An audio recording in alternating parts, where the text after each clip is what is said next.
Yes, this photo of the Google Pixel 9a is actually real, because this is also the renders of the Google Pixel 9a. And these renders clearly shows that Google is moving on from the camera bar that we used to just love. I mean, that made Google Pixel 6 and the newer models famous. I mean, I saw that coming with every single iteration of the Google Pixel foldables and the standard slab smartphones, but this is crazy that they're just clearly moving on from it. I don't know whether I like it or not, but this is probably one of the weirdest things I have seen in recent years.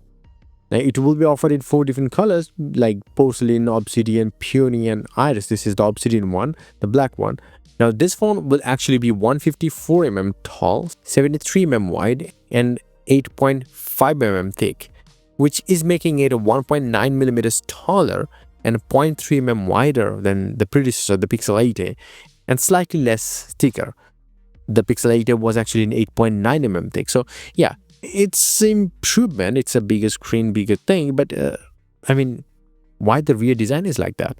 Now, this is not the first time we're seeing this. The live handset photos clearly stated the same thing. Now, a few major things that are really big upgrade over the last model in this phone actually are the Tensor G4 processor with Titan M2 security chip. Even though it's downclocked, but still it's better. The Android 15 operating system with 7 years of OS, security, and feature drop updates, so that's better. The 48 megapixel rear camera with 1/2-inch sensor, IMX787 sensor, and a 5000 mAh battery over the 4492 mAh on the last model, with the same 18 watt of fast charging and wireless charging. Also, the Pixel 9a will be available for pre-orders in mid-March.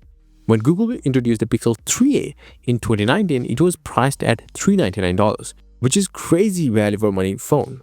But the recent 8a actually launched at $499, but by the time Pixel 8a hit the market, the Pixel 8 was selling almost at the same price, and it was still a way better phone in terms of bezels, looks, cameras, and every other features.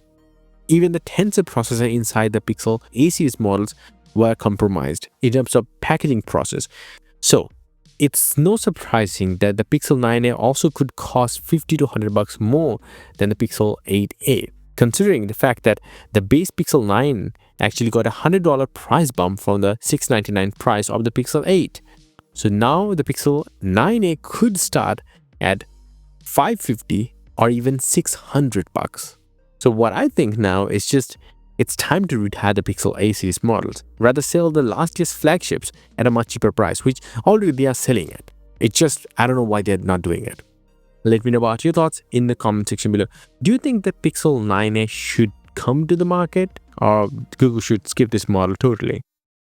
And yes, if you want, you can get some crazy cool wallpapers up on my website, a link down below. Until the next one, bye and take care.